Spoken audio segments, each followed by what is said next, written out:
बोलिए श्रवण भगवान महावीर स्वामी की जय।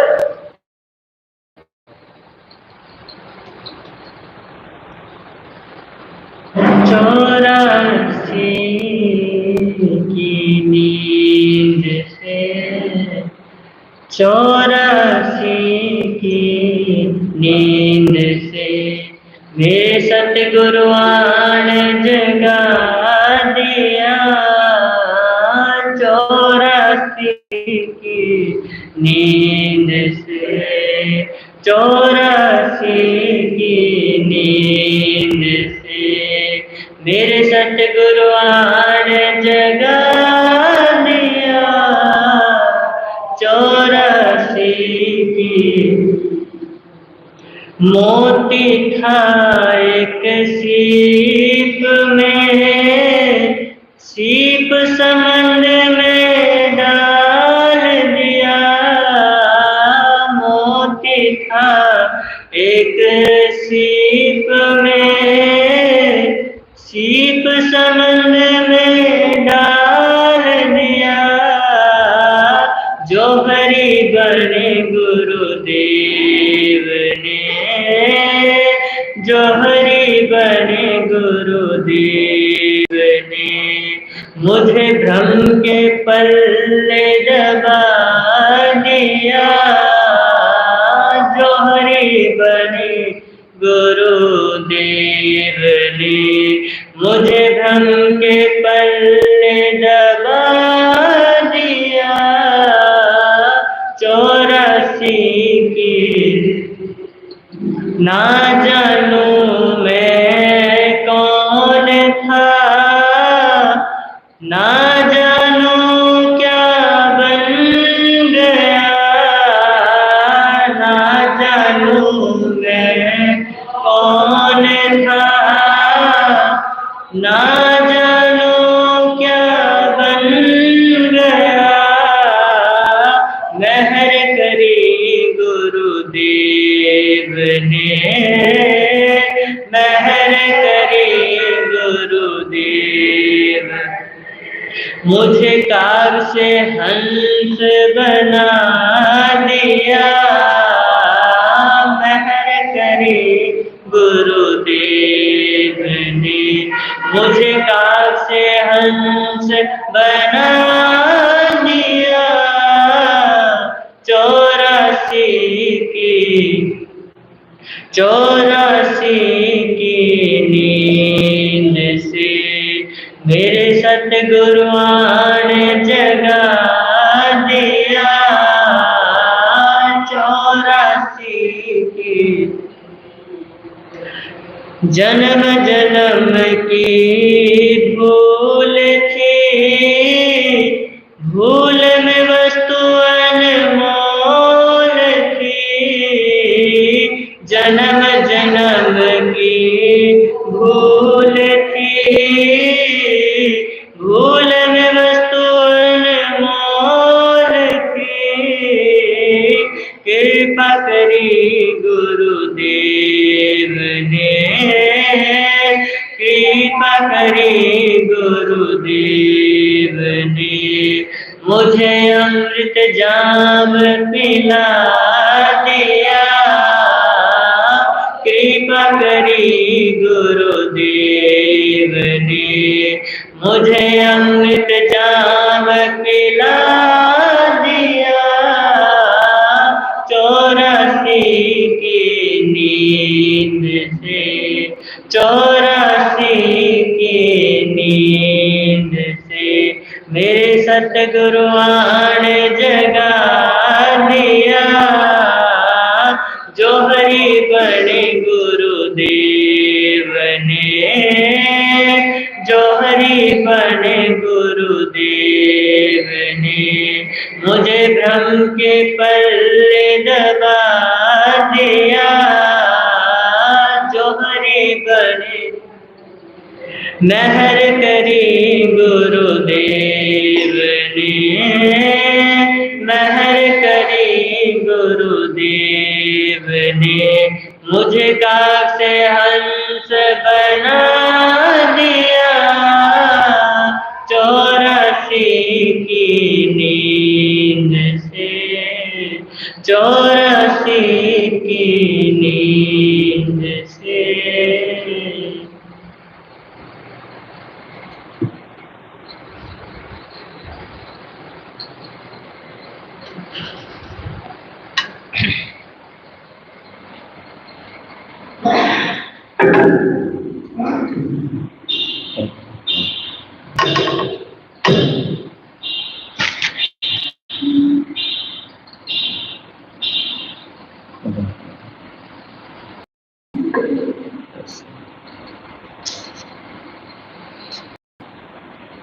दाना से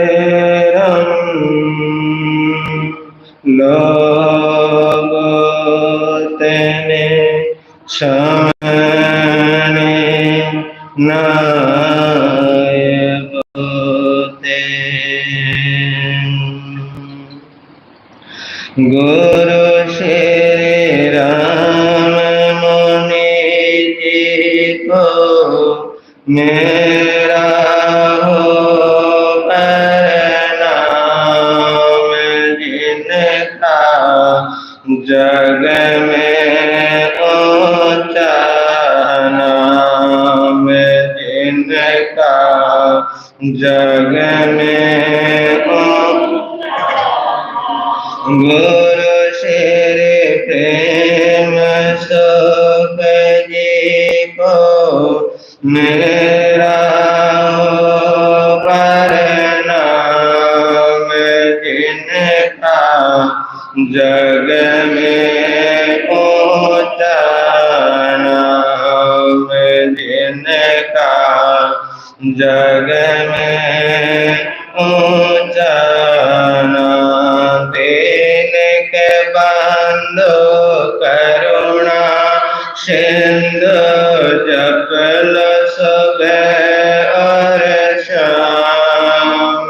जिनका जग में ऊंचा नाम, जिनका जग में ऊंचा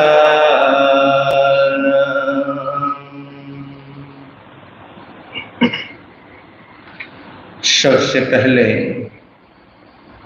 शासनपति श्रमण भगवान महावीर स्वामी की सदाकाल जय हो विजय हो। ध्यान योगी आचार्य सम्राट पूज्य श्री शिव मुनि जी महाराज साहब, जिन शासन गौरव पूज्य गुरुदेव श्री राम कुमार जी महाराज साहब, परम सेवा भावी पूज्य गुरुदेव श्री प्रेम सुख जी महाराज साहब, महाशरमन पूज्य गुरुदेव श्री सतीश मुनि जी महाराज साहब, संग रतन उपाध्याय प्रवर पूज्य गुरुदेव श्री रविंद्र मुनि जी महाराज साहब, शरमन संगीय सलाहकार पूज्य गुरुदेव श्री रमणीक मुनि जी महाराज साहब, इन सभी गुरु भगवंतों की सदाकाल जय हो विजय हो। पाठ पर विराजित हिमाचल रतन पूज्य गुरुदेव श्री जितेंद्र मुनि जी महाराज साहब के चरणों में सशत बंदन। तेजस्वी मुनि जी, उपस्थित धर्म प्रेमी बंधु तथा माता बहनों, आपके समक्ष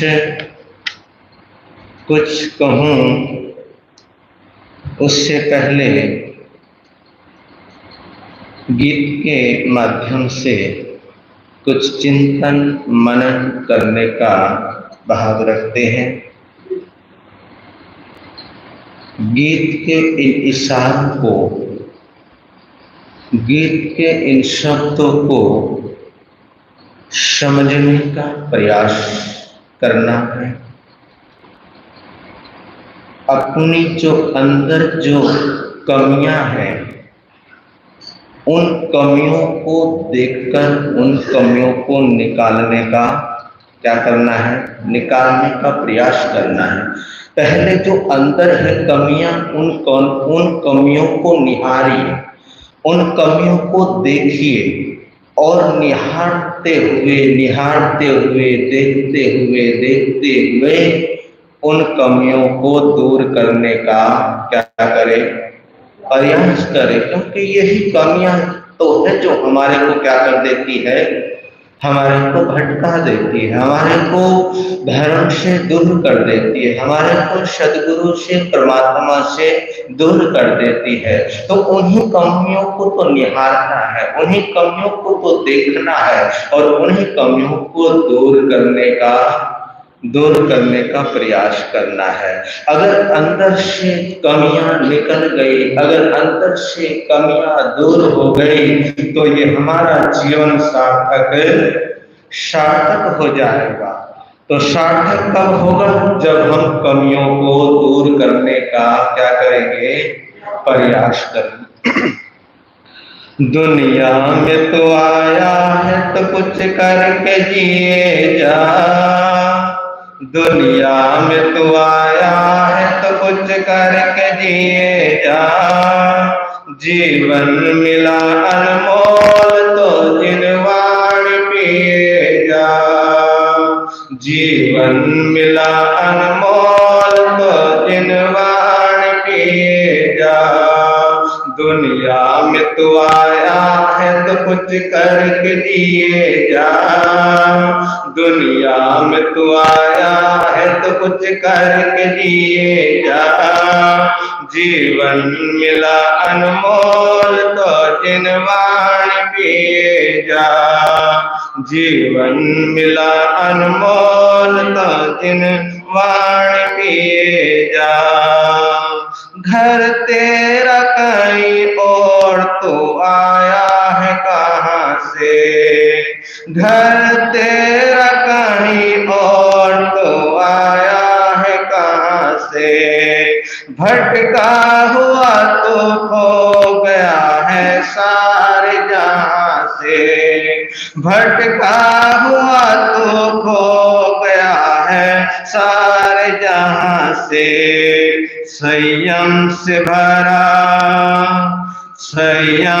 भरा शुद्ध जीवन पार किए जा, जीवन मिला अनमोल तो जिनवाण पिए जा, संयम से भरा शुद्ध जीवन पार किए जा, जीवन मिला अनमोल तो जिनवाण पिए जा। शिकवा न शिकायत तेरी कहीं चलेगी, शिकवा न शिकायत तेरी कहीं चलेगी, जिनवाण तुझे बार बार कहाँ मिलेगी। ये सौभाग्य है आप लोगों का, ये हम सबका सौभाग्य है कि हमारे को जिनवाणी सुनने को मिल रही है। जिनवाणी तुझे बार बार कहाँ मिलेगी, जिनवाणी तुझे बार बार कहाँ मिलेगी। श्रद्धा से किसी संत के चरणों में चला जा, जीवन मिला अनमोल तो जिनवाण पिए जा। श्रद्धा से किसी संत के चरणों में चला जा, जीवन मिला अनमोल तो जिनवाण। दुनिया में तू आया है तो कुछ करके जिए जा, दुनिया में तू आया है तो कुछ करके जिए जा। जीवन मिला अनमोल तो जिनवाण पिए जा। जीवन मिला अनमोल तो जिनवाण पिए जा। समझा तेरे मन को अरे प्यारे मुसाफिर, समझा तेरे मन को अरे प्यारे मुसाफिर। कुछ भी नहीं आता तो बज प्यार से महावीर। कुछ भी नहीं आता तो बज प्यार से महावीर। करतूत बुरे छोड़, करतूत बुरे छोड़ के सत्कर्म किए जा।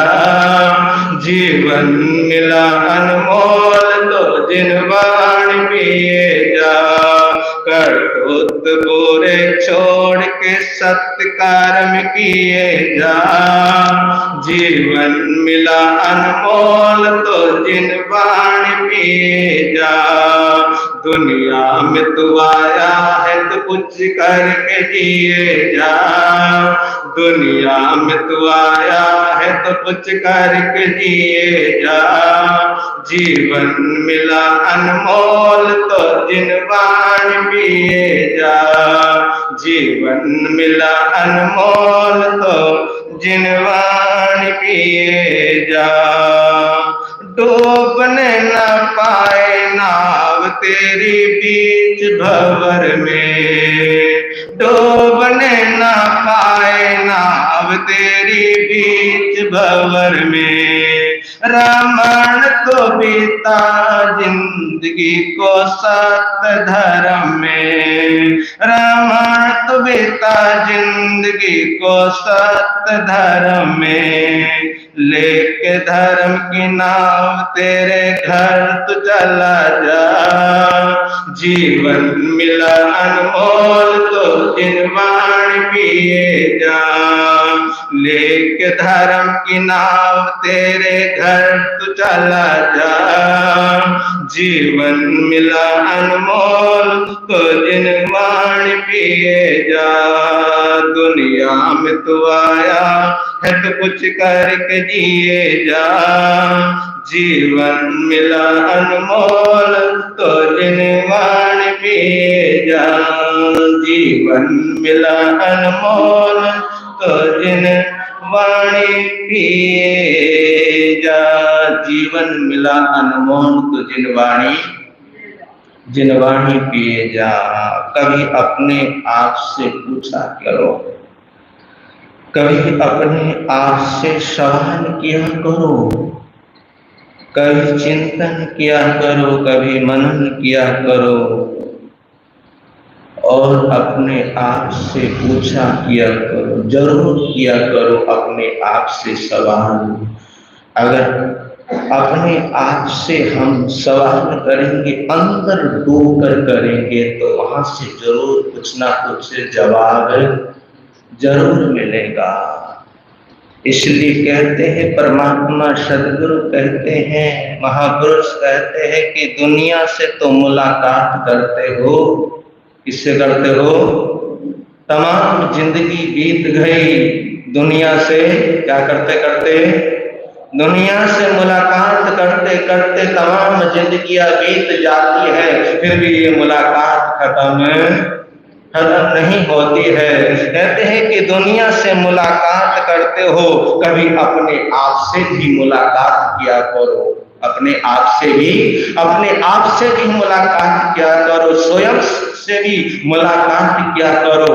स्वयं से मुलाकात करने का मतलब है कि चिंतन किया करो, सोचा करो कि मैं कौन हूँ, कहाँ से आया हूँ, मुझे कहाँ जाना है, मुझे करना क्या था और मैं कर क्या रहा हूँ। लेकिन इतना वक्त ही नहीं होता, इतना समय ही नहीं होता। सारा का सारा वक्त, सारा का सारा समय तो कहाँ निकल जाता है?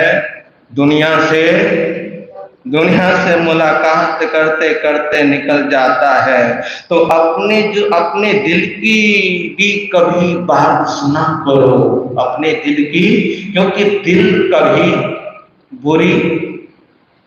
कभी कोई ऐसी वैसी भटकाने वाली बात नहीं करता। इसलिए कहते हैं परमात्मा की कभी कभी अपने दिल की भी सुना करो, अपने दिल की भी बात का सुना करो।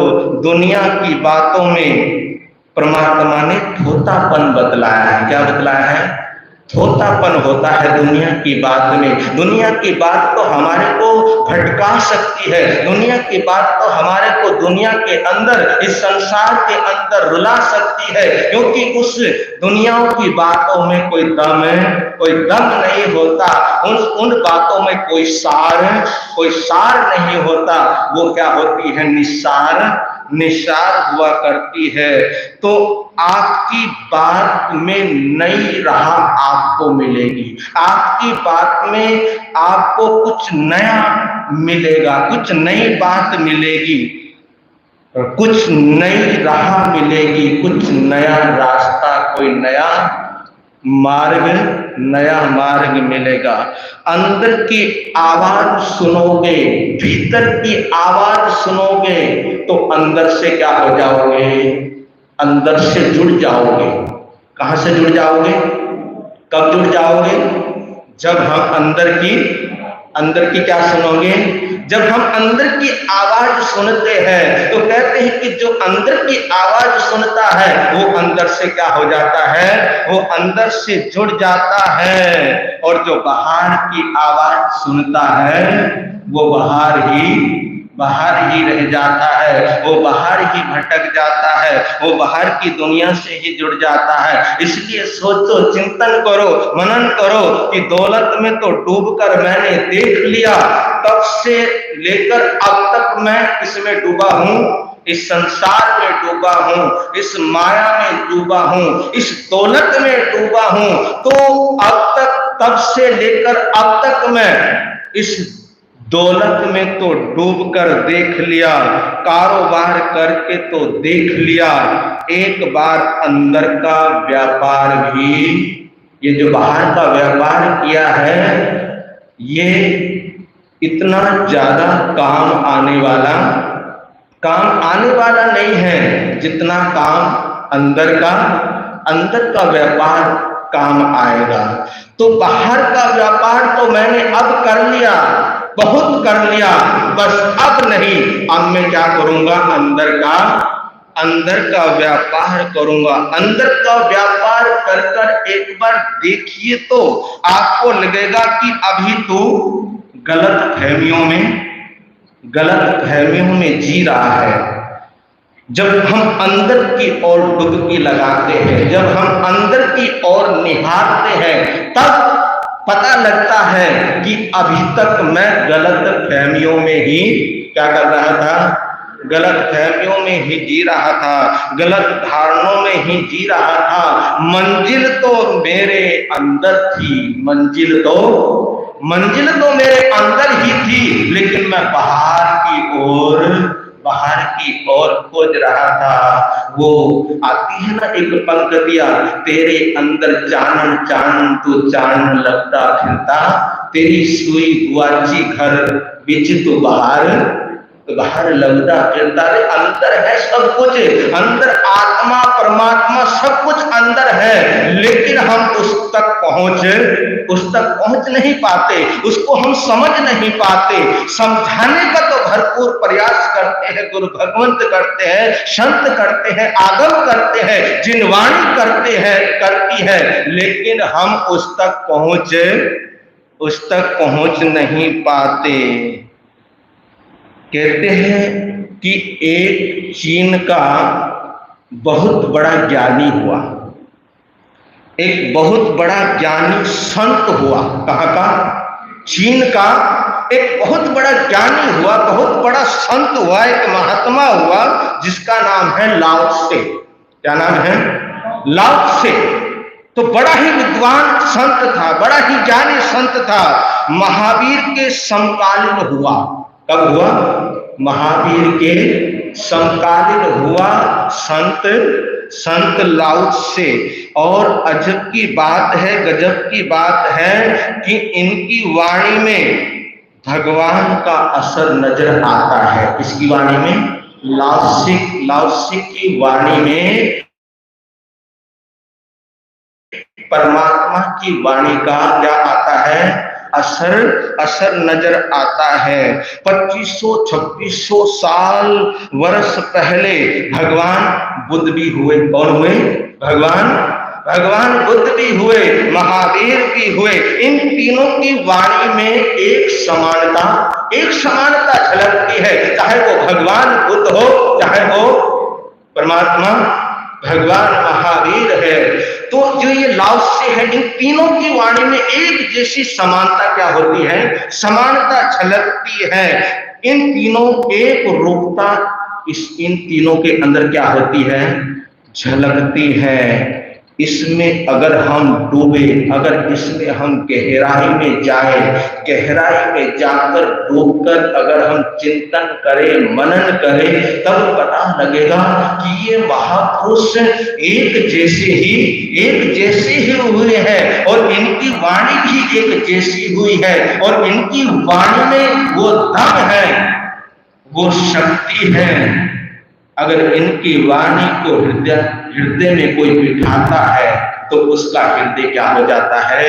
परिवर्तित हो जाता है, चेंज हो जाता है।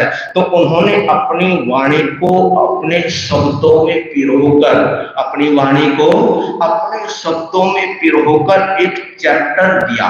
क्या दिया? एक चैप्टर दिया, बड़ा ही सुंदर चैप्टर दिया, बड़ा ही प्यारा चैप्टर दिया लाओसे ने। वो क्या कहते हैं? संघर्ष की व्यर्थता। संघर्ष की व्यर्थता। जो हम गला घोट संघर्ष कर रहे हैं, क्या कर रहे हैं? जो हम गला घोट संघर्ष कर रहे हैं, उसमें कहते हैं कि उसमें कोई सार नहीं है। जो हम करते हैं, जो हम संघर्ष करते हैं, उस संघर्ष के अंदर कोई सार नहीं है। उसकी व्यर्थता को खनखनाया है लाओसे ने, उसकी व्यर्थता को हमारे को दिखाया है लाओसे ने कि जो हम जिधर हम जा रहे हैं, जिस रास्ते पर हम जा रहे हैं, जिस मार्ग पर हम जा रहे हैं, ये रास्ता व्यर्थ है। क्या है ये रास्ता? ये रास्ता व्यर्थ है। इस रास्ते पर, इस मार्ग पर, इस मंजिल पर कोई सार तुम्हारे को मिलने वाला नहीं है। तो ये जो है संघर्ष की व्यर्थता, इसके माध्यम से एक तस्वीर खींची है, एक संदेश दिया है लाओसे ने। कहते हैं कि धार्मिक जो व्यक्ति होता है, धार्मिक व्यक्ति की तस्वीर खींचने का क्या किया है? प्रयास किया है। गौर करना, वो क्या कहते हैं? देखिए, धार्मिक कौन होता है?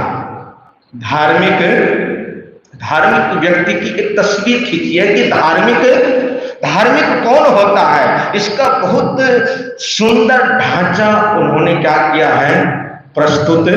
प्रस्तुत किया है कि धार्मिक कौन होता है, एक संत मानस कैसा होता है, एक सच्चा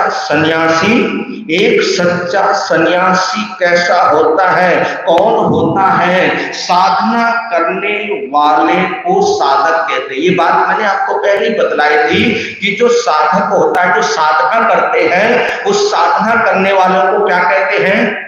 साधक कहते हैं। और साधक के अंदर दोनों ही आ जाते हैं। साधक में दोनों समा जाते हैं, आगार और अणगार। ये दो धर्म है, आगार और अणगार, ये दोनों ही समा जाते हैं साधक के अंदर। साधना करने वाले जो साधक होते हैं, साधना करने वाले अर्थात जो साधु, साध्वी, श्रावक और श्राविका। तो साधक का स्वरूप कैसा होता है? साधक का स्वरूप क्या है? इसके ऊपर लाओसे ने क्या की है? चर्चा की है, कुछ सूत्र किए हैं कि उसकी मन स्थिति कैसी होती है। किसकी? जो साधक होता है, जो साधु होता है, जो संत होता है, उसकी मन स्थिति कैसी होती है? अपनी वाणी के माध्यम से भक्तों तक लालसे ने पहुंचाने का क्या किया है? पहुंचाने का प्रयास किया है। कोई लाल लपेट नहीं रखी, कोई फेर नहीं रखा। जो असलियत है, जो सच्चाई है, उस सच्चाई को, उस असलियत को प्रकट किया। क्या क्या है? उस सच्चाई को प्रकट किया है। और कोई कोई ऐसे होते हैं महापुरुष जो सच्चाई को क्या करते हैं? सच्चाई को प्रकट करते हैं, सच्चाई को सामने लेकर आते हैं। भगवान महावीर स्वामी ने कोई लाल लपेट नहीं रखी। उन्होंने तो कह दिया कि जो जैसा करेगा वो वैसा भरेगा। अच्छा करेगा तो अच्छा पाएगा, बुरा करेगा तो बुरा पाएगा। उन्होंने ये नहीं कहा कि भैया तुम जो तुम्हारे मन में हो तुम वो करो और अंत में तुम मेरे पास आ जाना, मैं तुम्हारी उंगली पकड़कर मैं तुम्हारे को कहां ले जाऊंगा? तुम्हारे को मोक्ष ले जाऊंगा, तुम्हारे को मुक्ति ले जाऊंगा। ऐसा कभी भी महावीर ने नहीं कहा। महावीर ने तो कहा कि तुम सचेत हो जाओ। क्या हो जाओ? तुम सचेत हो जाओ, सावधान हो जाओ, और सावधान होने के बाद फिर तुम क्या करो? कर्म करो। क्या करो? तुम कर्म करो, और जैसे तुम्हारे कर्म होंगे उसके अनुसार तुम्हारे को गति मिल जाएगी। गजब की तस्वीर खींची है लालसे ने। कमाल की बात है कि जब मैं लालसे को सुन रहा था तो सुनते सुनते मन के अंदर एक भ्रम पैदा हो गया। क्या हो गया? एक भ्रम पैदा हो गया। और भ्रम भी क्या पैदा हो गया? क्या सोचा, क्या चिंतन आया कि मैं महावीर को सुन पढ़ रहा हूं या लाओत्से को सुन पढ़ रहा हूं। ये भ्रम पैदा हो गया। क्या हो गया? कि मैं महावीर को सुन रहा हूं या लाओत्से को सुन रहा हूं। ये अंदर क्या हो गया? अंदर भ्रम पैदा हो गया। कितनी खासियत है उनकी वाणी में, कितनी विशेषता है उनकी वाणी में। और जितने आप लोग बैठे हैं, चाहे मेरे श्रावक हो, चाहे मेरी श्राविका हो, चाहे मेरे बुजुर्ग हो, चाहे मेरे जवान हो, चाहे मेरी बहनें हो, चाहे मेरी माताएं हो, चाहे जवान हो, जितने भी आप बैठे हैं, आप सभी को समझना जानना चाहिए। क्या करना चाहिए?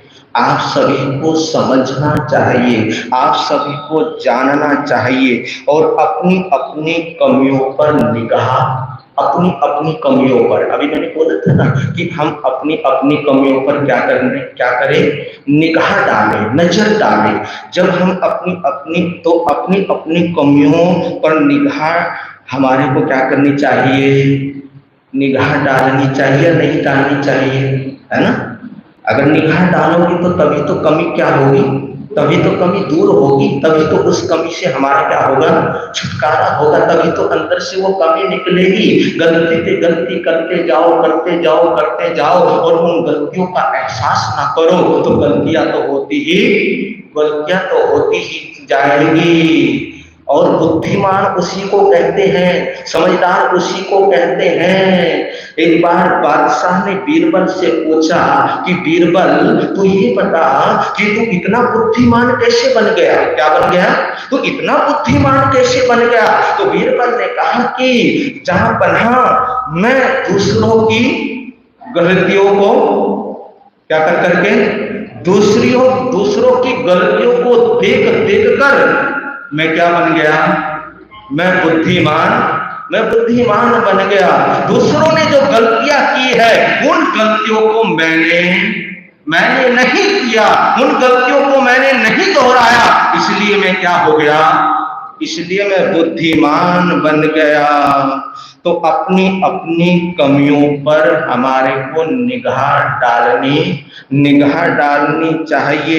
एक बार निगाह पड़ गई, एक बार कमियों के ऊपर हमारी नजर पड़ गई तो कमियां दूर होते देर नहीं लगेगी। तो लाओ से कहता है ये चित्र है एक साधक का। क्या है? ये चित्र है एक साधक का, जिसमें साधक स्वयं को क्या करता है? स्वयं को ढालता है। स्वयं को क्या करता है? स्वयं को ढालता है, अपनी तकदीर को संवारता है, अपनी तकदीर को बनाता है, दुनिया में आदर्श पैदा करता है। कौन करता है? जो साधक होता है, दुनिया में वो आदर्श पैदा करता है। तो लाओ से कहता है, वो क्या कहते हैं कि वह साधक अपने आप को प्रकट नहीं करता। वो साधक अपने आप को प्रकट नहीं करता, इसलिए वह साधक दीप्त बना रहता है। क्या बना रहता है? साधक कभी जो साधक होगा, असलियत में जो साधु होगा, असलियत में जो संत होगा, असलियत में जो श्रावक होगा, वो कभी अपने आप को दुनिया के अंदर प्रकट नहीं करेगा। और जो प्रकट नहीं करेगा वो दुनिया के अंदर दीप्त बना रहेगा। वो दुनिया के अंदर चमकते रहते हैं, जिनकी चमक को कोई फिर मिटा नहीं सकता। वो इस तरह से चमकते रहते हैं। और भी कहा, कहते हैं कि वह साधक अपना औचित्य सिद्ध नहीं करता। अपना औचित्य सिद्ध नहीं करता। दुनिया में मैं ही सच्चा हूं, है ना? औचित्य का मतलब दुनिया में मैं ही सच्चा हूं। और यही तो चल रहा है आज, यही तो हो रहा है आज, यही चल रहा है।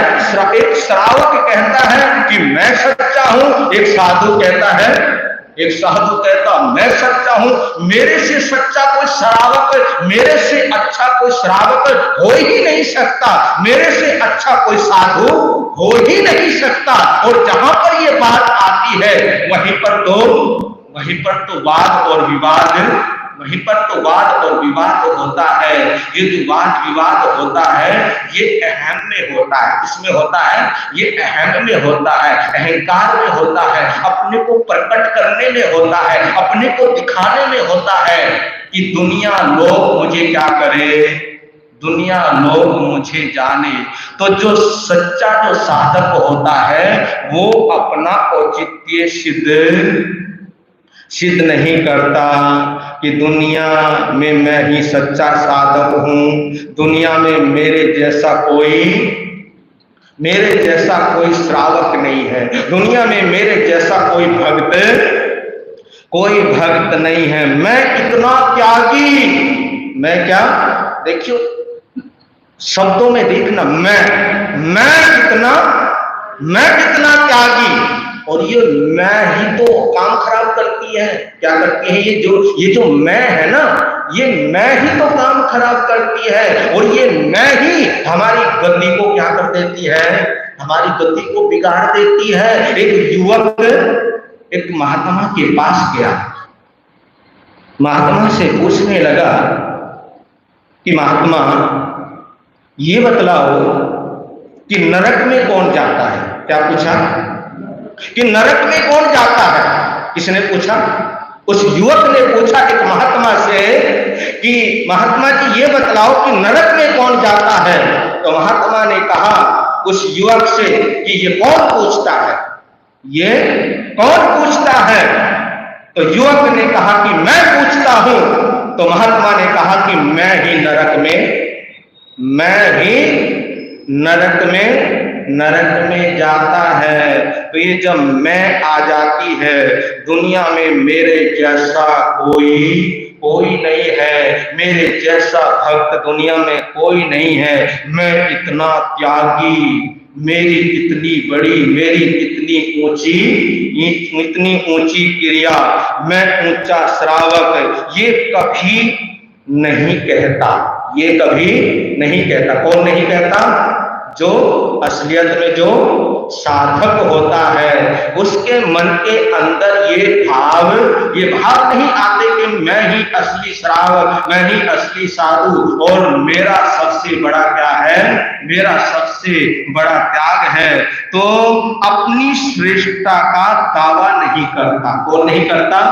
जो असली में जो साधक होता है वो अपनी श्रेष्ठता का दावा नहीं करते कि मेरे पास इतनी साधना है ना, मेरे पास इतनी शक्तियां हैं, मेरे पास इतनी लब्धियां हैं, मेरे पास इतनी क्या है, सिद्धियां हैं, है ना, मेरे पास इतनी सिद्धियां हैं। लेकिन भैया मैं आपको एक बात बताऊं, जो सिद्धियों के चक्कर में पड़ गया ना, किसके चक्कर में?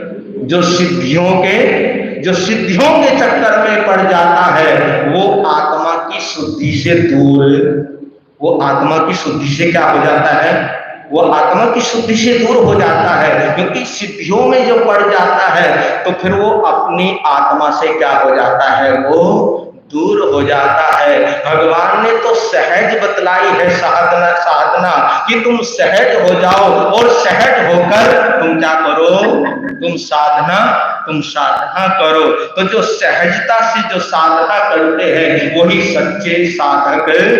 सच्चे साधक हुआ करते हैं। तो मैं इतना महान हूं इसलिए लोग मेरा सम्मान करते हैं, लोग मेरे को महत्व देते हैं, लोग और अभिमान नहीं होता। जिसको अहम नहीं होता, जिसको अभिमान नहीं होता, जिसको घमंड नहीं होता, तो ऐसा सच्चा साधक हुआ करता है। लोगों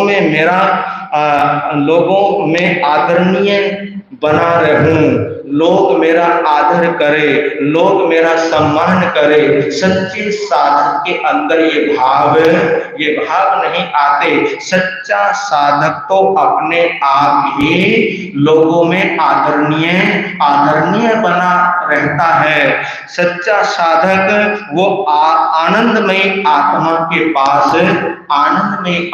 के पास होता है। तो जो सच्चा साधक होता है वो कभी अपने आप को प्रकट नहीं करता। फिर आगे कहते हैं, आगे कहा, क्योंकि वे साधक किसी वाद की प्रस्तावना नहीं करते। किसकी प्रस्तावना नहीं करते? किसी वाद की प्रस्तावना नहीं करते। जैसे जातिवाद है ना, जातिवाद है, शिकवाद है, धर्मवाद है। इन चक्रों में कभी सच्चा साधक नहीं पड़ता और वो किसी वाद को जन्म भी नहीं देते। वाद से वो क्या रहते हैं? विवाद से वो दूर रहते हैं। संघर्ष झगड़ा नहीं करते। कभी झंडे और डंडे के चक्कर में नहीं पड़ते। इसलिए तो ज्ञानियों ने कहा, इसलिए तो बुद्धिजीवियों ने कहा, इसलिए तो महापुरुषों ने कहा, क्या कहा ज्ञानियों ने, कि समर्पण में ही संपूर्ण की सुरक्षा है। समर्पण में ही संपूर्ण की क्या है? संपूर्ण की सुरक्षा है। इस तरह हमेशा संत सुरक्षित रहते हैं। क्या रहते हैं? जिनके ये भाव होते हैं, जिनके अंदर ये शब्द होते हैं कि समर्पण में ही संपूर्ण की क्या है? सुरक्षा है। तो ऐसा इस तरह हमेशा संत क्या रहते हैं, साधक हमेशा सुरक्षित रहते हैं। संसार उनको फिर क्या करता है, संसार उनका सम्मान करता है, सम्मान उनका सत्कार करता है, संसार उनको पूजता है, संसार उनको नमस्कार करता है। वारे तेरी वाणी का जवाब नहीं। क्या लाओ से ने क्या बात कही कि जो अपने आप को प्रकट नहीं करते वो संसार में चमकते दमकते दमकते रहते हैं। वीर नाम के हीरे मोती, गुरु नाम के हीरे मोती, प्रभु राम के हीरे मोती मैं बिखराऊंगा। ले लो रे कोई राम का प्यारा, शोर मचाऊं गले गले। ले लो रे कोई गुरु का प्यारा, शोर मचाऊं गले। दौलत के दीवानों सुन लो, एक दिन ऐसा आए, धन दौलत और महल खजाना यहीं पड़ा रह जाएगा। अरे धन दौलत और महल खजाना यहीं पड़ा रह जाएगा। सुंदर काया मिट्टी बनेगी, सुंदर काया मिट्टी बनेगी, चर्चा होगी गले गले। ले लो रे कोई राम का प्यारा, शोर मचाऊं गले गले। ले लो रे कोई गुरु का प्यारा, शोर मचाऊं गले गले। जिसने ये सब मोती लूटे वो तो माला माल हुए। दौलत के जो बने पुजारी आखिर वो कंगाल हुए। अरे दौलत के जो बने पुजारी आखिर वो कंगाल हुए। सोना चांदी वाल सुन लो, लोहे कपड़े वाल सुन लो, यमुना नगर वाल सुन लो, बात सुना घरे घरे। ले लो रे कोई राम का प्यारा, शोर मचाऊं गले गले।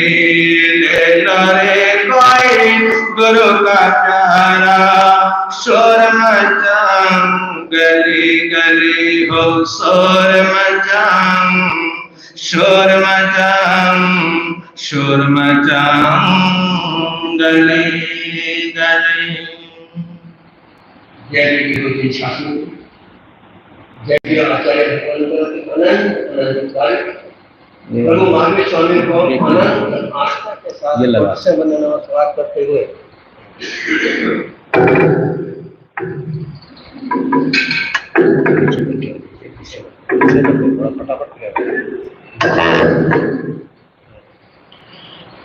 गुरु भगवंतों को वंदन नमन करते हुए, आचार्य भगवंतों को वंदन नमन करते हुए धर्म प्रेमी श्रोताओं, आप जीवनी का श्रवण कर रहे हैं।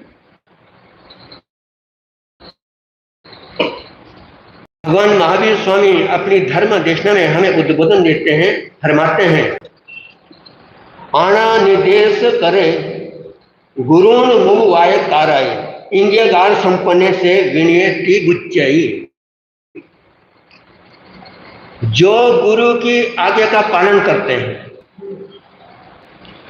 उनके पास बैठते हैं, उनके इंगित आकार यानी उनके इशारों को समझते हैं, वो शिष्य बुद्धिमान होते, विवेकशील होते, विनयशील होते। इसके विपरीत जो गुरु के पास नहीं बैठते हैं, उनकी आज्ञा का पालन नहीं करते हैं, वाचाल होते हैं, बहुत बोलने वाले होते हैं, उनके विपरीत व्यवहार करने वाला होता है, वो शिष्य अविनीत कहलाता है। तो बताया कि जो विनयवान होता है उसको संपत्ति की प्राप्ति होती है, और जो अविनीत होता है उसको विपत्ति की प्राप्ति होती है। उसके जीवन में सुख शांति नहीं रहती है। इसलिए हमें विनय धर्म की आराधना और साधना करनी चाहिए। ऐसा एक प्राचीन समय के एक प्रसंग आता है। कहते हैं चंद्ररुद्र आचार्य हुए, और जैसा उनका नाम ऐसा ही उनका स्वभाव था। रुद्र स्वभाव था, कठोर स्वभाव था, उग्र स्वभाव था। उस उग्र स्वभाव के कारण उनके शिष्य भी उनको छोड़ छोड़ के चले जाते, और अंत में वो अकेले ही रह रहे थे। वृद्ध अवस्था हो गई, शरीर व्याधियों ने घेर लिया है। इस प्रकार से उनकी उग्रता के कारण अकेले ही रह रहे हैं। और एक बार वो उज्जैनी नगर में ठहरे थे, वहां विराजमान थे। वहां का एक चंद्रयश नाम का श्रेष्ठी पुत्र रहते थे, और वो बहुत ही विनम्र, सरल, गुण संपन्न, संस्कारों से संपन्न लड़का था, और अच्छे घराने में उसकी सगाई हो गई। समय आने पर उसका विवाह भी संपन्न हो गया। संयोग की बात, जिस दिन उसका विवाह हुआ और शाम के समय वो अपने मित्रों के साथ घूमने के लिए निकले। घूमते घूमते उपाश्रय की तरफ पहुंचे और विचार किया यहाँ पर मुनि महाराज विराजमान होंगे, गुरु भगवंत विराजमान होंगे, उनके दर्शन करने चाहिए। चलते उनके दर्शन करते हैं, और सारे मित्रजन उनके साथ रुद्र आचार्य के चरणों में पहुंचे, उनको वंदन नमस्कार किया, बैठ गए। लेकिन उनके स्वभाव से अपरिचित उन नौजवानों ने उनको क्या सूझी, मजाक करने लगे। और मजाक क्या करने लगे कि महाराज जी, ये चंद्रयश जो है, हमारा मित्र चंद्रयश, ये साधु बनना चाहता है, कृपा करके आप इसको साधु बना दो, अपना शिष्य बना दो, इसको दीक्षा दे दो। और आचार्य ने ये सुना, देखा कि अभी तो इसके हाथों में मेहंदी रखी हुई है, कंगन पहने हुए हैं, और लगता है कि इसका विवाह अभी अभी हुआ है। ऐसे विचार करके, लेकिन ये विवाह के उन्माद में इनको होश नहीं है कि बड़ों से मजाक नहीं करनी चाहिए, किसके साथ क्या बोलना है, क्या नहीं बोलना है, कौन छोटा है, कौन बड़ा है। और ये विवेक से शून्य है, इनको विवेक नहीं इस बात का। और ये विचार करने लगे। फिर उन्होंने कहा, अच्छा दीक्षा लेना चाहता है। उनका उग्र स्वभाव जैसा था, कहते अभी इसको मोड़ देता हूँ, चलो। कहते उन्होंने वहां पास में पड़ी राख थी, पात्रे में राख पड़ी थी, राख उठाई, मुट्ठी भर उनके सिर में डाल दी, चंद्रयश के सिर में डाल दी, और दड़ादड़ लोच करने लगे, मोड़ दिए उसको एकदम। अब वो बिल्कुल शांत बैठे हुए, और जो साथी है वो एकदम घबरा गए, ये क्या हो रहा, आश्चर्यचकित हो गए, ये क्या हो गए, ये मजाक तो बहुत महंगा पड़ गया हमारे को। और लेकिन वो अविचलित बिल्कुल शांत होकर बैठे, लोच हो चुका है, और विचार करते हैं, गुरु भगवंतों ने मेरे ऊपर कितनी कृपा की है, मुझे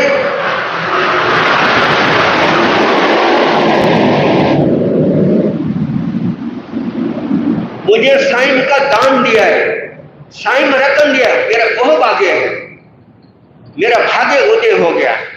अब मेरा सिर मुंड तो दिया उन्होंने, अब मेरा घर जाना अच्छा नहीं है, मुझे घर नहीं लौटना चाहिए, अब गुरु भगवंतों के चरणों में समर्पित होना है। बस आज से ये मेरे गुरु भगवान ने, इन्होंने मुझे साइम का रास्ता बताया है और मुझे साइम रतन दिया है, ये मेरे गुरु भगवान ने। भले इन्होंने रोष में आकर के मेरे को मुंड लिया हो, लेकिन मेरे ऊपर तो उपकार ही किया ना।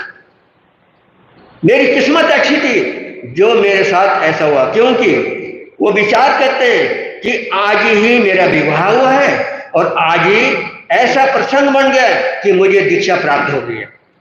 गुरु भगवान से निवेदन किया, महाराज अब मुझे आप विधिवत दीक्षा पाठ पढ़ा दो, मुझे विधिवत दीक्षा दे दो, आपके चरणों में समर्पित है मेरा जीवन, बस आज से मेरा जीवन आपका है, मेरा कुछ भी नहीं है।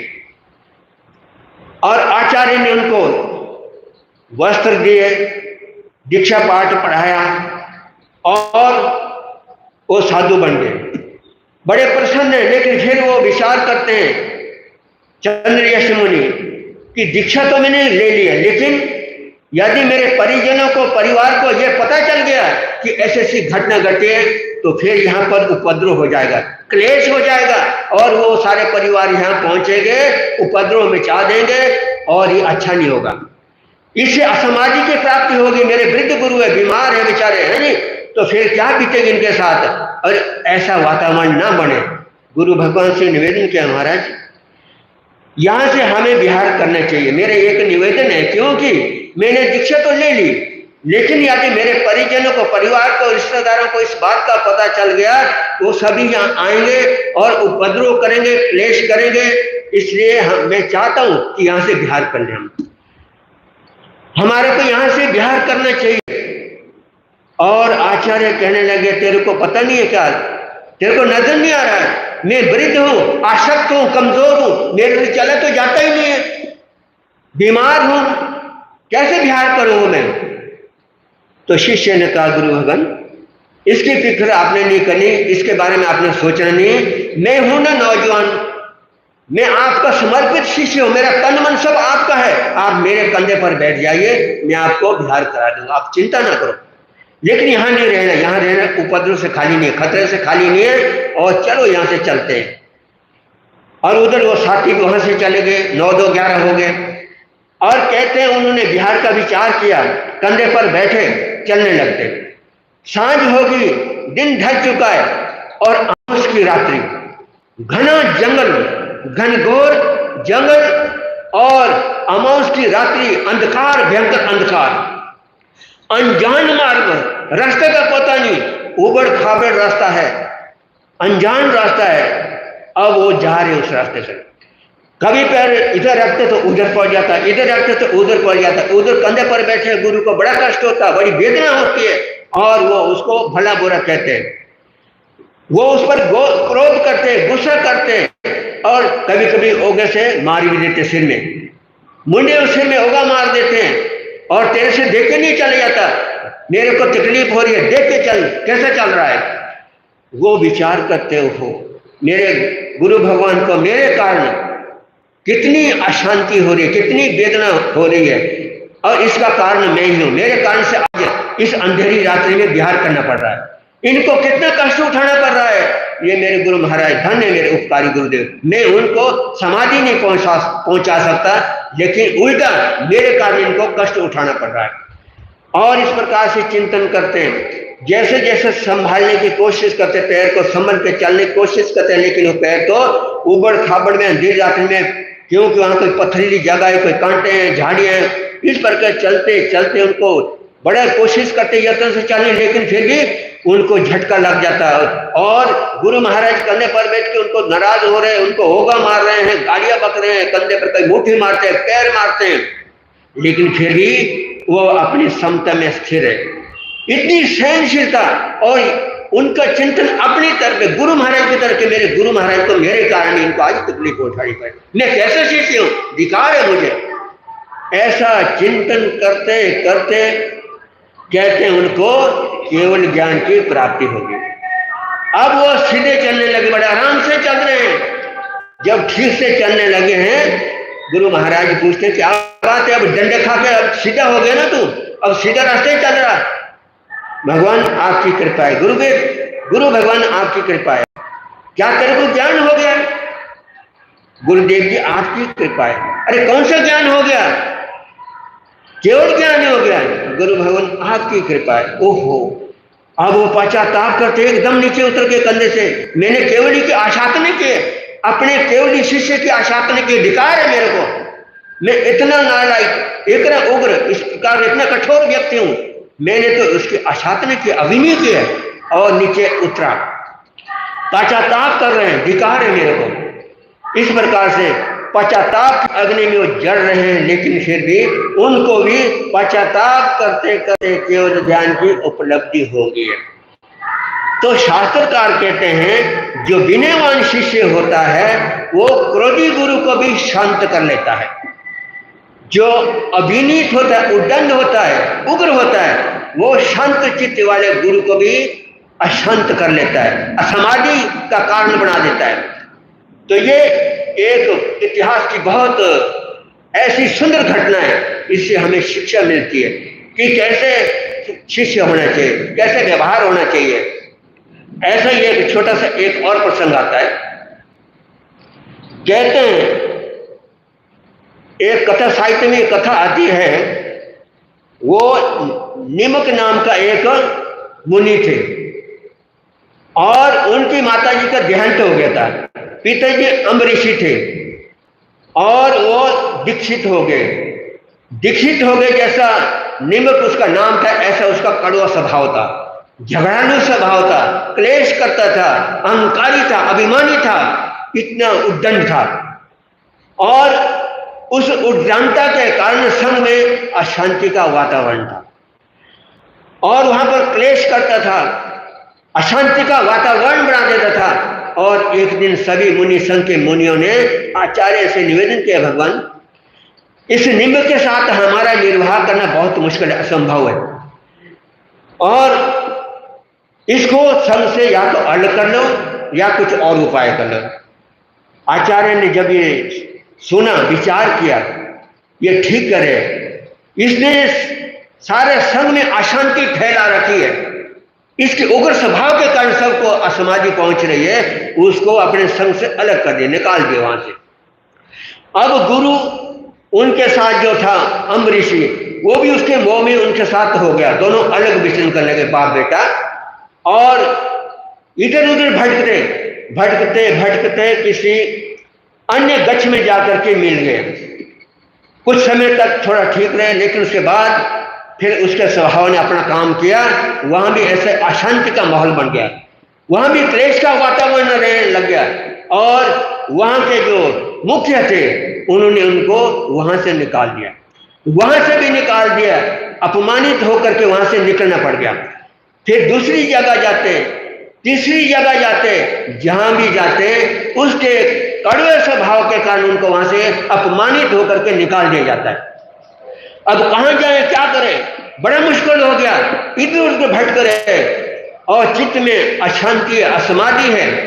एक दिन उनका धैर्य टूट गया, अम्बरीषी का विचलित हो गए, वो रोने लगे, आंसू आ गए, रोने लगे। और उनके पुत्र जो शिष्य था निमक, जब उसने रोना देखा, रोने का कारण पूछा, क्या बात है, आप क्यों रो रहे, क्या है रोने का? तो आचार्य ने, उन्हें मुनि ने, गुरु थे, उन्होंने बताया, तेरे चंड स्वभाव के कारण मुझे आज असमाधि भाव प्राप्त हो रहा है, तेरे उग्र स्वभाव के कारण हमारा अपमान होता है, जहां भी जाते हैं वहां से हमारे को निकाल दिया जाता है, अपमान होता है, निंदा का पात्र बन जाते हैं और इसलिए तेरा जो उग्र स्वभाव है ना, इसके कारण हमारे साथ ऐसा हो रहा है। तो अपने स्वभाव को बदलता नहीं है, जहां भी जाते हैं वहां हमारी इज्जत मिट्टी में मिल जाती है, इसलिए मुझे रोना आ रहा है। अब उसकी आंखें खुल गई, ओहो सच में कह रहे हैं, और जीवन में परिवर्तन आ गया। कहा कि आज के बाद मैं पूरा प्रयत्न करूंगा कि अपने स्वभाव को बदलूंगा, कोशिश करूंगा, मुझे एक बस थोड़ा सा समय दे दो। इस प्रकार से अब कहां जाएं, क्या करें, अंत में दोबारा से उन्हीं आचार्य के पास पहुंचते, उनसे निवेदन करते हैं, महाराज कृपा कर दो, अब वो बात नहीं होएगी, आपको अच्छा लगे तो रख लेना, नहीं अच्छा लगे तो आप जैसा चाहे ऐसा कर लेना। तो आचार्य ने कहा, अच्छा कोई बात नहीं, तुम संघ के साथ थोड़े दिन रह जाओ, यदि तुम संघ को संतुष्ट कर लोगे और संघ उचित समझेगा तो तुम्हारे को संघ में शामिल कर देंगे, लेकिन तब तक तुम्हारे को परीक्षा देनी होगी, तुम साथ रहो, अपने जीवन को सुधार कर लो। अब वो साथ साथ रहने लगे अब इतना चेंज आ गया, उसके बाद उनके विनय भाव इतना चमक गया, सबके साथ प्रेम व्यवहार करने लगे, सबके साथ विनय भाव का व्यवहार करने लगे, प्रेम स्नेह के साथ रहने लगे, बड़ा सुंदर वातावरण बन गया। और उसके बाद सभी लोग उनके प्रेम भाव को देख करके प्रसन्न हो गए, खुश हो गए। और फिर आचार्य से निवेदन किया, महाराज अब इसके जीवन में परिवर्तन आ चुका है, अब विनय भाव आ गया है, इसको अब शामिल कर दो, संघ में शामिल कर लो, अब कोई बात नहीं, ये सुधर गए। अब उसको फिर शामिल कर दिया गया। इस प्रकार से उसके बाद वो प्रशंसा का पात्र बन गया, वही लोग जो निंदा करते थे उसकी प्रशंसा करने लगे। और इस प्रकार से तो विनय भाव जो होता है, कहते विनय भाव ऐसा होता है कि वो बड़ों की आशातना नहीं करता। जिसके अंदर विनय भाव होता है वो कभी बड़ों की अभिनय आशातना नहीं करता, उसका त्याग करता है, और उसके कारण वो दुर्गति में नहीं जाता है, नरक में नहीं जाता है, पशु योनि में नहीं जाता है, देवगति में नहीं जाता है, मनुष्य गति में नहीं जाता, नहीं अच्छी गति की प्राप्ति होती है, दुर्गति को रोक लेता है वो। और यदि कोई अच्छी गति मिलती है तो भी या तो मनुष्य गति में जाता है या देव गति में जाता है।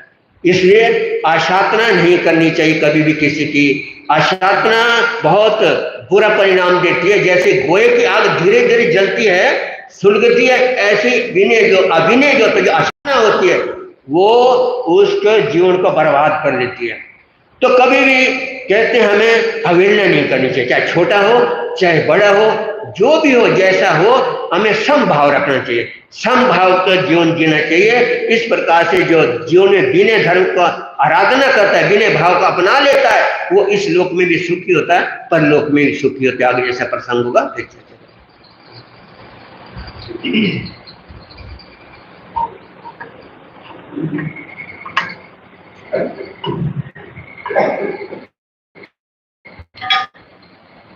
आज का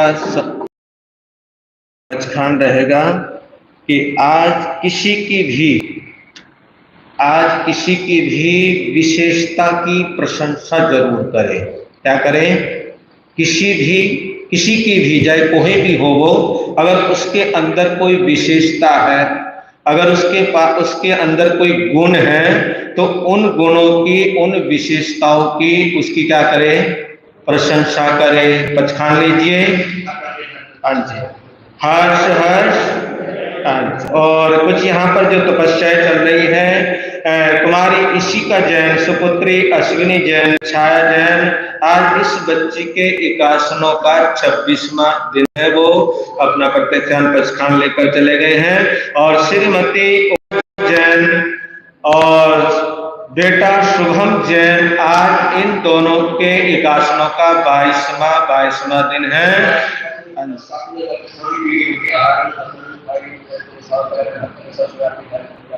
तपस्या करने वालों को, आगे बढ़ने वालों को बहुत अच्छा। किसी का एकासना है आज, तो एकासने का पचखान भी आप ले सकते हैं। और आज का जो आयम्बिल है, आज का आयम्बिल है 27 तारीख, श्री ओम प्रकाश जैन प्रोफेसर कॉलोनी वाले, आज का इनका आयम्बिल है। हर्ष हर्ष। और कल का आयम्बिल रहेगा श्री संजय जैन, सुपुत्र वैरागी जी, प्रेम नगर वालों का कल का आयम्बिल रहेगा। नहीं, अच्छा मना कर दिया, चलो ठीक है जी। तो कल का आयम्बिल कौन करेगा वो आप देख लीजिए, डिसाइड कर लीजिए कि कल का आयम्बिल कौन करेगा। कौन होगा वो बहादुर जो आगे आएगा और तपस्या के क्षेत्र में जो तपस्या करेगा, तो बहुत अच्छा, अति उत्तम। और आज का जो जाप है, अच्छा कल आप करेंगे? हाँ जी, सुबोध जी करेंगे कल जाप, बहुत अच्छा।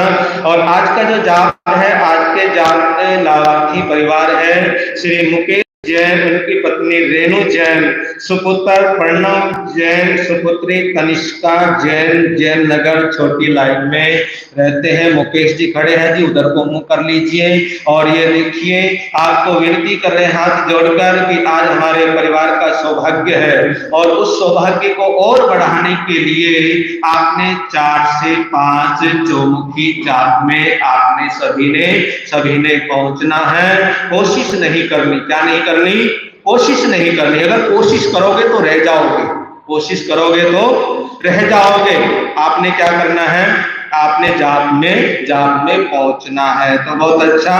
और कल का जो जाप है, कल का जाप दयावंती परिवार की ओर से कल का जाप रहेगा। श्री अनिल जैन, हाँ जी, श्री अनिल जैन, नीलम जैन, श्री विक्रम जैन, रीतु जैन, लाल द्वारा में जो रहते हैं उस परिवार को कल का जाप प्राप्त हुआ है, तो वो आज से ही जाप की तैयारी कर दे। और मैं मुकेश जी को कहूंगा कि आप भी जाप की तैयारी कर दे। जो भी है, जितने भी आपके संपर्क में हैं और जो यहाँ पर आने वाले हैं उनको भी सूचित करना है, और जो अभी तक नहीं आए उनको भी क्या करना है?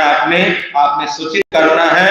तो इस समूह शरण के जाप की हमारे को शोभा बढ़ा के रखनी है। यही मंगल कामनाओं के साथ ओम शांति। अब हमारे संघ के प्रधान श्री राकेश जी। जब देवों के चरणों में यमुना नगर के चलती होते नमस्कार करके तो सदा पूछते हैं। ऐसा कि कल अंकुर भाई जी का जाप हमारे यहाँ प्रांगण में चौमुखी जाप में कल जो रौनक लगी वो भी एक अतुल्य देखने जाए कि अंकुर जी ने इतनी मेहनत करी, सभी को फोन करे और प्रेरणाएं दी, सभी लोग उनके जाप में पधारे। जी का बहुत धन्यवाद। मैं तो ये चाहता हूँ कि सभी लोग जिसका भी जाप होता है सभी आपस में दूसरे को प्रेरणाएं दें, फोन करें ताकि जो है संपर्क करें ताकि जाप में बहुत अच्छी रौनक लगे और दिल लगता है जाप में। ये करता पता नहीं लगता, 40 मिनट का वो जाप कराते हैं और उसके बाद 20 मिनट की छोटी सी मात्रा आती है। तो सभी के लिए ये धर्म का बहुत बढ़िया दिन है कि सभी लोग इसी बहाने घंटे का जाप। और थोड़ी सी कोशिश किया करो, क्योंकि जाप में आना तो है ही है। थोड़ी सी ये कोशिश कर लिया करो कि हम टाइम पे पहुंचे। हाँ, टाइम पे पहुंचने का नहीं, मैं सभी को कहूँगा, ऐसी कोई बात नहीं। जी जो इस बिल्डिंग के अंदर जितना बिजली का कार्य करते हैं तभी पैसा नहीं लेते, फ्री सेवा है इनकी। और वैसे भी बहुत ही हमारे श्रावक हैं यमुनानगर जैन समाज के, तो आज इनका जाप है, सभी लोग धन्यवाद। संडे की 51 रुपये की बारी लोग ने कल पास की रखी है, तो तन मन धन इधर पीछे जैन समाज में थोड़ा सा हमें चाहिए। तो कोई लंबी चौड़ी बात की नहीं है, लेकिन अपना एक मन होता है, हौसले की बात है। और हमारे श्री गोलछा जी मेरा पद जैन समाज से हमारे जो प्रधान है, उन्होंने हमें कल ये आश्वासन दिया था कि भाई अगर कोई नहीं बोलेगा तो मैं बोलूंगा, और मेरी तरफ से जब तक तुम्हारे सारे संडे मेरे। लेकिन हम ये चाहते हैं कि सभी को लागू। गोलछा जी ने पहले एक बार मैंने देखी, अगला नंबर जो भी कोई बोलना चाहे वो साधारण आमंत्रित है। हमारे अंकुर जी ने इस संडे की बारी के लिए अपना नाम दिया है, तो इस संडे को अंकुर जी की तरफ से हमारे यहाँ अल्पाहार की व्यवस्था रहेगी। हर्ष जाप के पश्चात बाकी फिर पैसा होगा। बोलिए शासनपति शरवण भगवान महावीर प्रधानाचार्य पूज्य श्री सोहनलाल जी महाराज, आचार्य सम्राट पूज्य श्री आत्माराम जी महाराज, आचार्य सम्राट पूज्य श्री आनंद ऋषि जी महाराज, सम्राट पूज्य श्री देवेंद्र मुनि जी महाराज, आचार्य सम्राट पूज्य श्री शिवमुनि जी महाराज, दिगंबराचार्य संत रतन मुनि श्री विद्यासागर जी महाराज, मंदिर मार्गी आचार्य पदम भूषण पूज्य श्री रतन सुंदर सुरीश्वर जी महाराज, तेरा पंथ आचार्य महातपस्वी पूज्य श्री महाशरमण जी महाराज, बहुत सर्वत्र पूज्य गुरुदेव श्री ज्ञान मुनि जी महाराज, जिन शासन गौरव पूज्य गुरुदेव श्री राम कुमार जी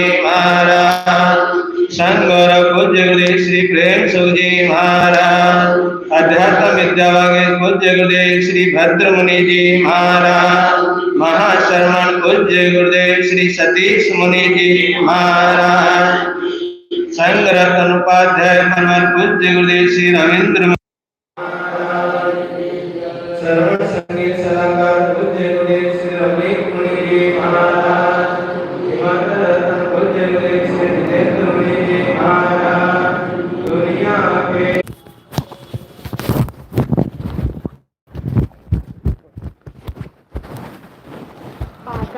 कितनी दबकाएगा आज, आज तेरी लेके ही रहूंगा मैं आज तू कितना भी दबका ले आज। बोल भी क्या मैं बोला ये गाल पकड़ता है, मैं किसी भी किसी लड़के का देखो अपने बैठे हुए हो, देखो आप जोर दोपहर को नहीं आते, हमने चंबक नहीं देखो दोपहर को आया करो ऊपर, दोपहर को 2 बजे आया करो, 2 बजे छुट्टी होती है कॉलेज की, जो वहाँ पे आकर बैठ जाओ।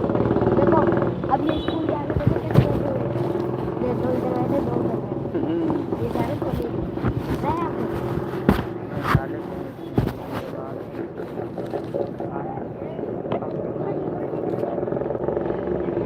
ये दिखाए दूसरा दरवाजा का दिखाए हमारे यार अब नहीं जा रहा मैं बोल तो रहा था जब हम वहाँ पे ना पाओ गए हाँ वो तो है लोग हैं, ये तो फायर है, लड़ाई नहीं करते, लड़ाई वाली विमान निकाल लेने से सारी गेट जाते जाते ना निकाल याद कर रहा था तेरे को कौन मुलाना में मुला राजीव अच्छा जी अच्छा गए थे कल कोई बात नहीं अच्छा ठीक है मुलाना लड़का रहता अच्छा आप कहीं सेवा करता सदियों सेवा करता वो तो नहीं विशाल विशाल विशाल कहाँ विशाल है क्या बोलती खन्ना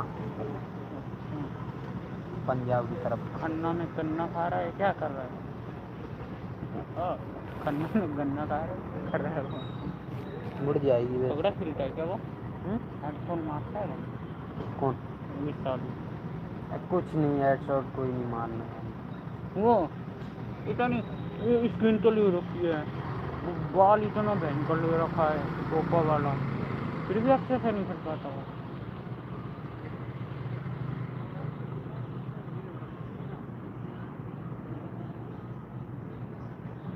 हीरोइक गया क्या हीरोइक पे तो है ही दोनों दो कितने बार गया वो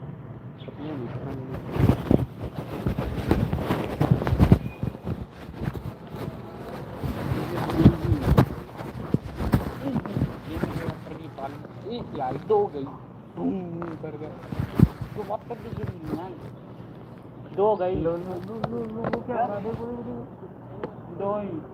दो गई अभी दो गई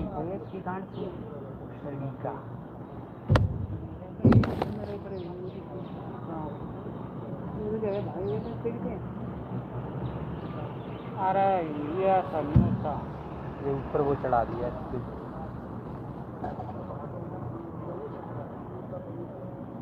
क्या हुआ ऊपर ना वो चढ़ा कैंपर चढ़ा दिया अरे कोई लग नहीं गया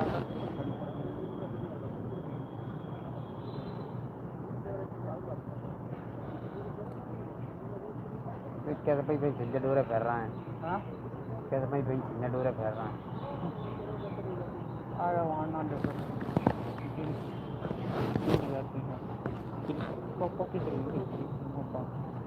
मरेगी कुमार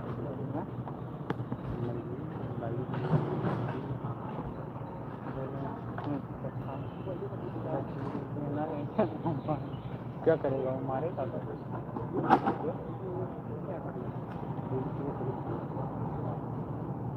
अच्छा कोई बिलाया नहीं।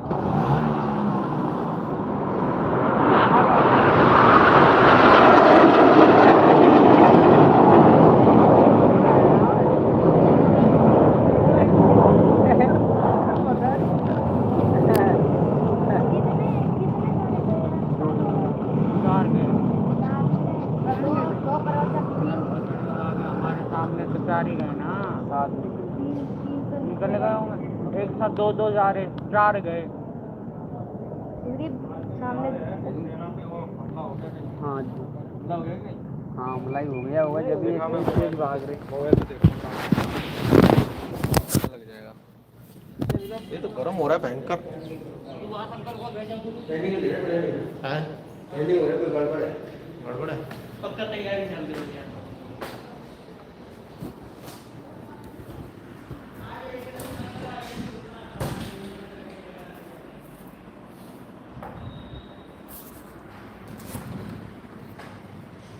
हेलो, ये देखिए ये क्या कर रखा है इसने यार, क्या है? तो तूने तो बंद ही नहीं किया इसको। बंद तो कर दिया था गुरु।